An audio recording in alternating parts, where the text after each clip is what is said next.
Welcome back to another episode of the Catholic View for Women, where we give you news and views from a truly Catholic perspective. Good to be with you again. My name is Teresa Tomeo, and I'm an author, speaker, and I also host a daily EWTN Catholic radio program called The Catholic Connection. And if you've been watching this show for a while, this is now our 6th season, so you know our beautiful co-hosts here with me, Astra Bennett Gutierrez from Hispanics for Life, and of course, Janet Morena. You see her on Defending Life. You hear her on my show as well. And she is with both Silent No More and Priests for Life. And we wanted to give a shout out to our wonderful spiritual director. That's right. Speaking of Priests for Life, the That's one, the right. only Father Frank Pavone. That's right. Or FF as we call him. We call him FF. And of course, you know, it takes a lot to prepare for these programs. We get scripture quotes, church documents, and Father Frank makes sure we have all our I's dotted and T's crossed spiritually. And I also want to mention, our viewers might be noticing our beautiful Madonna of the Kitchen. I love the new bronze The new bronze. She's beautiful. She's beautiful. She's heavy. And this is available, of course, in the religious catalog. And I have one in, of course, in my kitchen. I do too. And Me too. We all have it. And I think I told a story a few seasons ago when I first brought her home and put her in my home. Then that Thanksgiving, had my family all, and normally I have to bang the spatula down to have them quiet down to say grace, you know, before the Thanksgiving meal. Well, the Madonna of the Kitchen was there, and my son-in-law, Mike, went, wait, we have to pray. Janet did all this work. Mom did all this work. Let's sit down and pray. I was like, thank you, Mary. And, you know, all the conversation now around my table, even the people that would sometimes say things that you would cringe a little bit at, it's gotten a lot nicer, cleaner. Listen to your mother. Less fighting, less arguing. Everyone's getting along nicer. So the Madonna of the Kitchen adds a little grace to your table, I think. Amen. Yeah, she's beautiful. But that new bronze statue, because we have the other one, which is kind of a The beige. resin. It was the resin, which is It's still really available. pretty. But the bronze is gorgeous. I love it. And of course, it comes with a card that explains all the symbolism in the statue. And it's quite beautiful, and it's a great addition. And to be honest, what we've been doing lately at Priests for Life, and any of our staff that gets married, we give them this for their bridal shower. That's a great idea. It's a great shower present. Great so way to it's witness. great. Well, of course, you know, this show is a very serious topic for married couples. And I think so many Catholics go down what they call the IVF road, in vitro fertilization. Well, because, and this is hence the title for this show, we call it The Rest of the Story, because That's right. so many Catholics don't know the rest of the story. They don't know the church teaching. I mean, all of us are Right. reverts, so we know exactly where people are at and not Exactly. understanding. But they automatically assume when they hear something such as a church saying that IVF is not acceptable, that the church is being mean, the church doesn't understand. I thought the church wants us to have children. It's important to understand what the church teaches and why, because it's always for our benefit. That's right. Well, of course, you know, Father Pavone and I, every year we attend, he's a member of the Academy for Life, so we go to Rome for that. And I get special permission from the Academy for Life to interview some of the speakers or the members, the attendees. And recently at this last conference, John Haas, he's president of the National Catholic Bioethics Center, which is located in Philadelphia, but he's a member of the Academy, and he also was making a presentation. And of course, I got him to come aside and chat with me for 3 minutes, and I said to him, could you do me a favor? He says, what, Janet? Can you just explain IVF in a quick nutshell so people can understand what are we talking about and why is it immoral? So let's hear what he had to say. It's very regrettable that a lot of people take advantage of something called in vitro fertilization to overcome infertility. This is called, in shorthand, IVF. It actually means fertilization in a glass, in a petri dish. And a lot of people think that the church would endorse this way of overcoming, it actually does not overcome infertility. It kind of sidesteps the whole issue by taking the sex cells from the husband and from the wife and mixes them in a glass dish. An embryo is engendered, actually several embryos are engendered. They're then implanted in the uterus of the mother and brought to term. Now, everybody knows that the church is very much in favor of having babies. So many people think that the church endorses in vitro fertilization, or IVF. Nothing could be further from the truth. Because first of all, human life has come to us as a gift from God. A man and a wife actually make love to one another, and God gives the gift of life. A husband and a wife don't, quote unquote, make babies. They love one another, and God gives them the gift of life, and that's the way it's supposed to be. But the whole process of IVF is a very depersonalizing and dehumanizing one. because they have to take the sex cells from the man, and it's not the best way in which they obtain them, and they take sex cells from the women by giving them a hyperovulatory stimulation drug, which means a lot of eggs become fertilized at the same time, and then they put them together in a dish, and this can be a dangerous procedure for women as well. It's not an inexpensive procedure, $15,000, $20,000. There's only not a very high success rate, and so it often has to be repeated. But what a lot of people don't realize is the terrible cost in human life of this way of bringing a child into the world.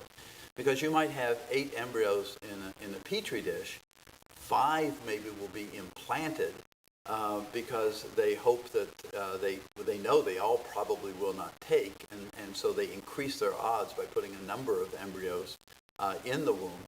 But what happens is the other embryos are discarded, they're killed, they're experimented upon, the other ones that are left over.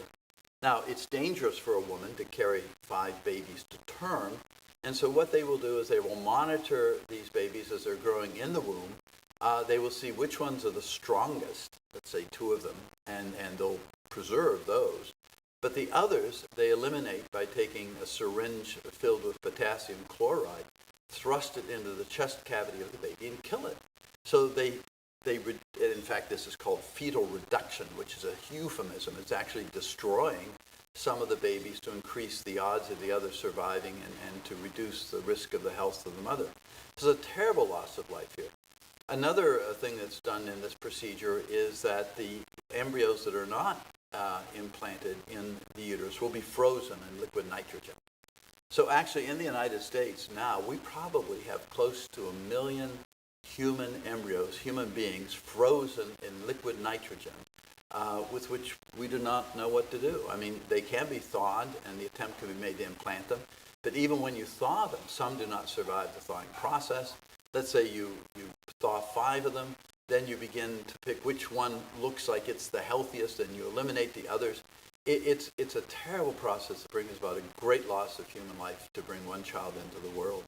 Well, with regard to the women who receive this very high dosage of a hormone, which causes a number of eggs to mature at the same time. I mean, as you know, in God's plan, an ovary emits 1 egg every other month. I mean, the ovaries alternate in the release of the eggs.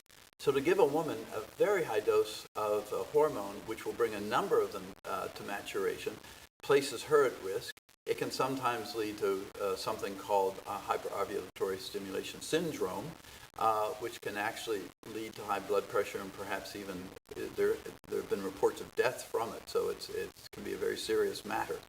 And then also this idea of implanting several embryos in the womb also places her at significant risk, because the body is not built to carry 5, 7, 8 embryos. You probably remember Octomom, who was a woman who carried 8 embryos, but she didn't carry them quite to term. They had to deliver them all early in order for them to survive, but it was a very dangerous procedure for her. Well, you know, one thing Dr. Hilges said there, Dr. Haas. Dr. Haas Yeah. said, and I want to get to Hilges in a minute, but one thing he said was that they inject her to hyperovulate, and all these hormones they're giving her, and those are directly linked to the very things the World Health Organization says are cancer-causing agents for women. So you're also putting your own health at risk, and besides, like he said, the complications of the pregnancy. But then, of course, the good side is, like I just said, Dr. Hilges, the Pope Paul VI Institute, who has NAPRO technology. And they have a directory, by the way, on their website where you can find where is a NAPRO technology doctor in your area. And, you know, I personally know young ladies who had difficulty conceiving children and actually went to, one of them was a former employee of ours at Priest for Life.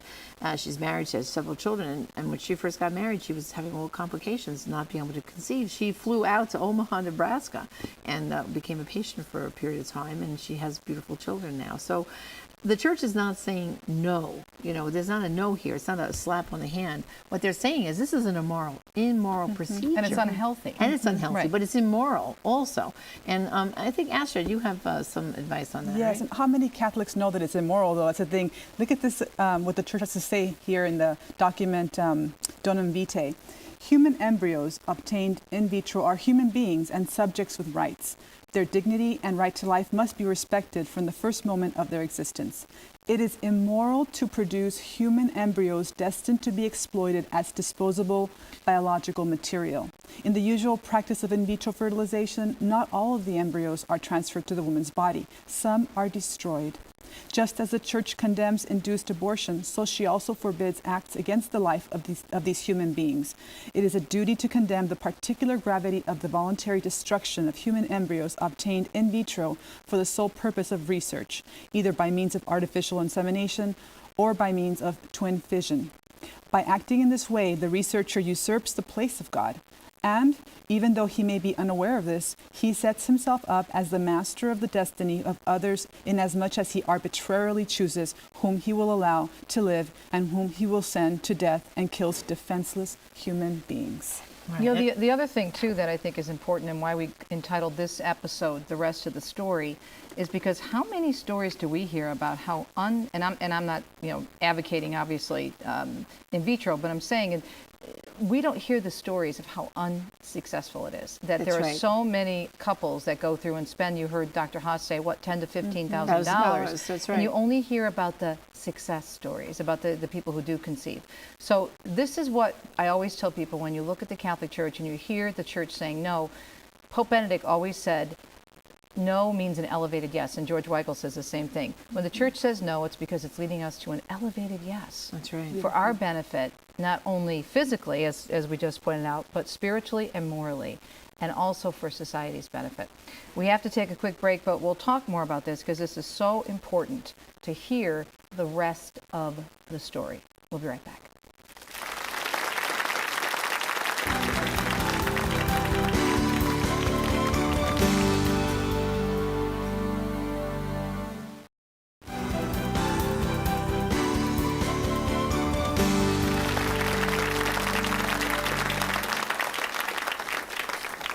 Welcome back. Another episode of Catholic View for Women.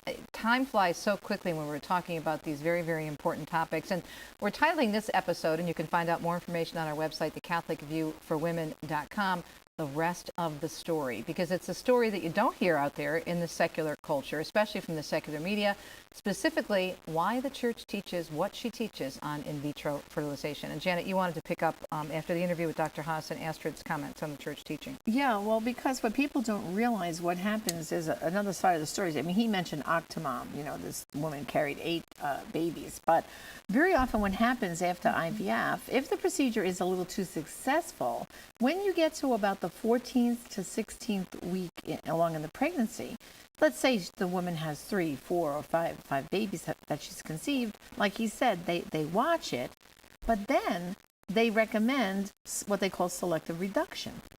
Now, picture this. This is a couple now who has invested sometimes between $10,000 to $20,000, desperately wanting to become pregnant, and now has maybe 3 or 4 children or whatever, and now the doctors want to kill a few. And they literally look at the 5 babies and they do a few things. They determine if they're all healthy. So if they can find that one is not doing so well, then that one would be targeted. And then they actually ask the parents. Like, let's say there's 2 boys and a girl. Okay, I guess we can reduce one of the boys. I'll just have a girl and a boy. I mean, this is absolutely crazy. And when I was writing my book, Recall Abortion, I did a little more research on this. As a matter of fact, I have a whole chapter called Children Made to Order. And there was a story that I put in my book.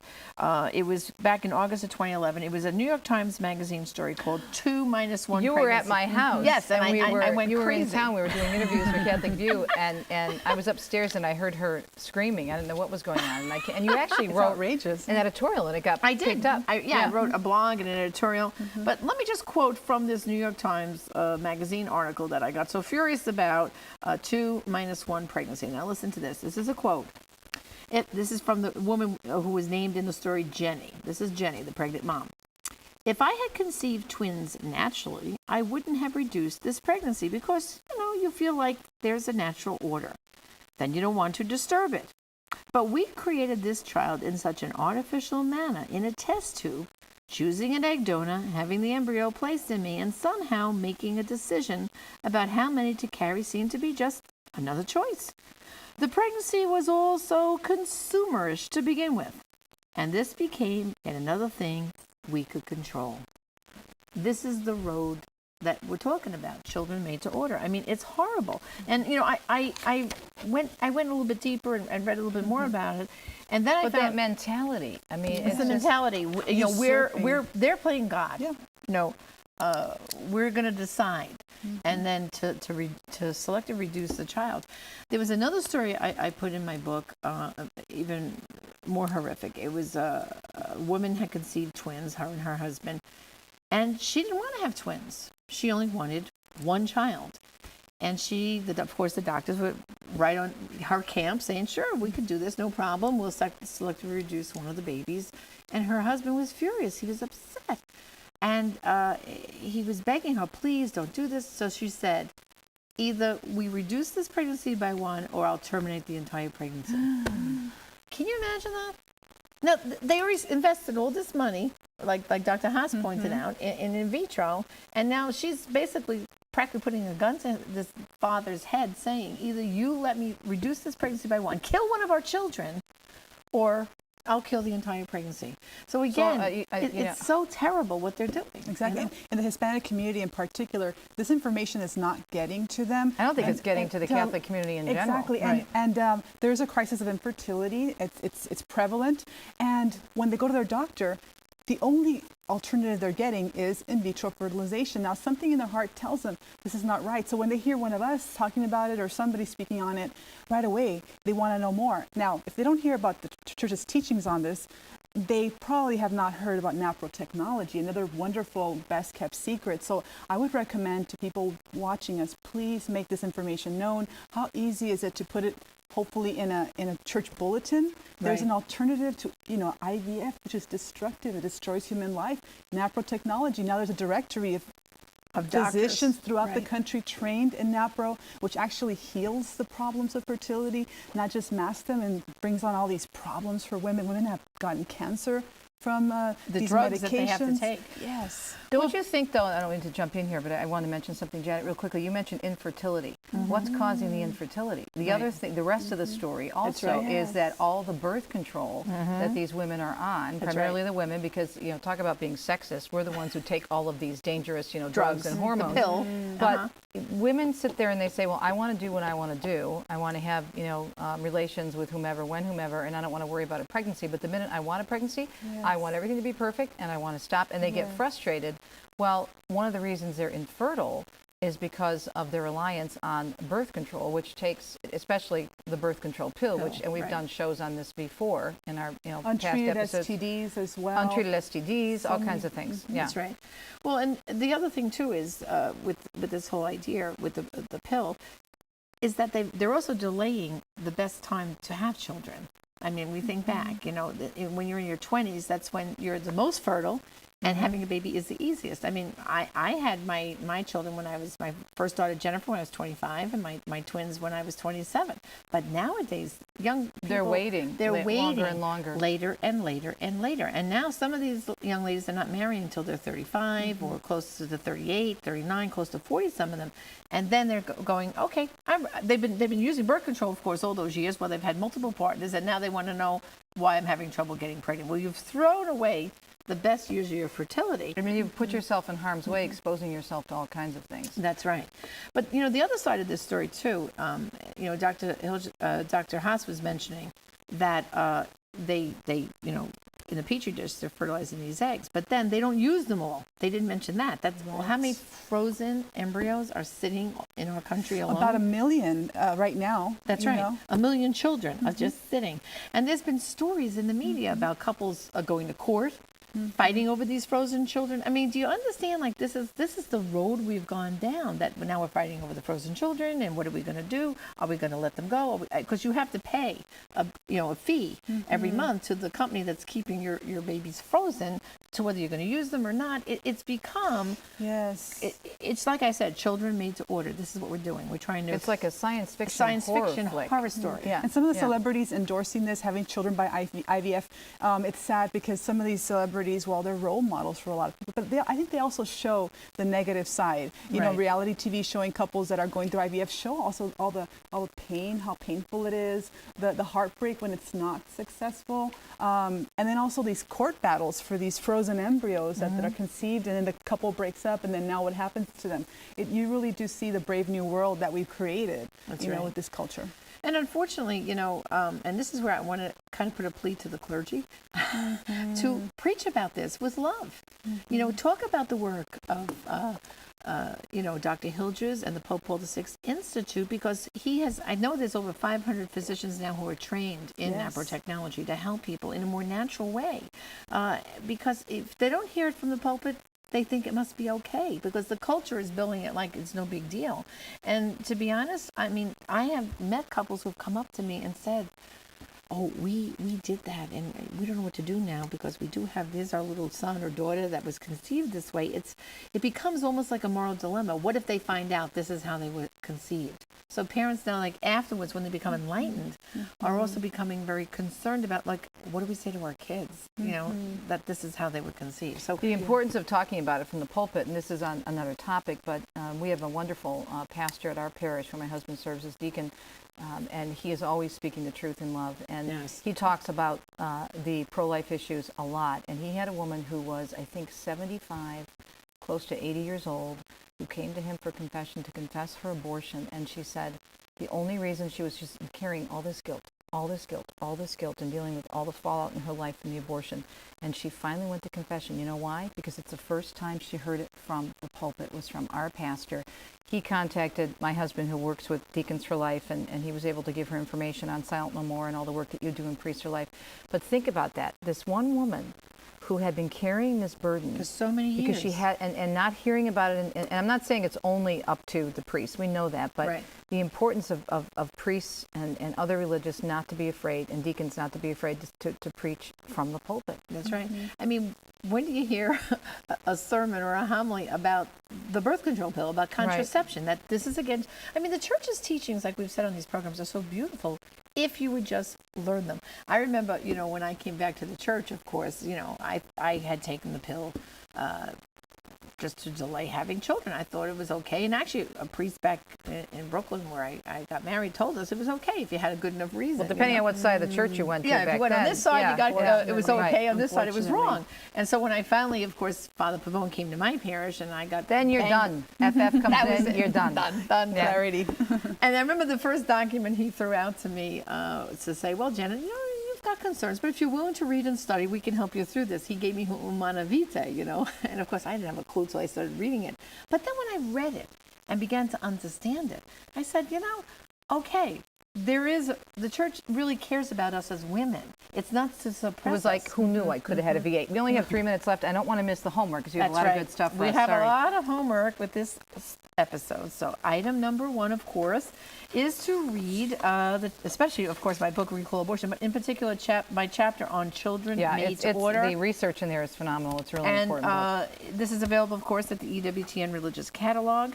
The second thing is, of course, to go to our website, thecatholicviewforwomen.com, where we will have the discussion questions. And, of course, you can sign up. We do a monthly e-letter with more information. A third item is our good friend Dr. Thomas Hilgers at the Paul VI Institute has made a wonderful documentary called Voices in the Desert. I highly recommend this. We do, and again, available at the EWTN Religious Catalog.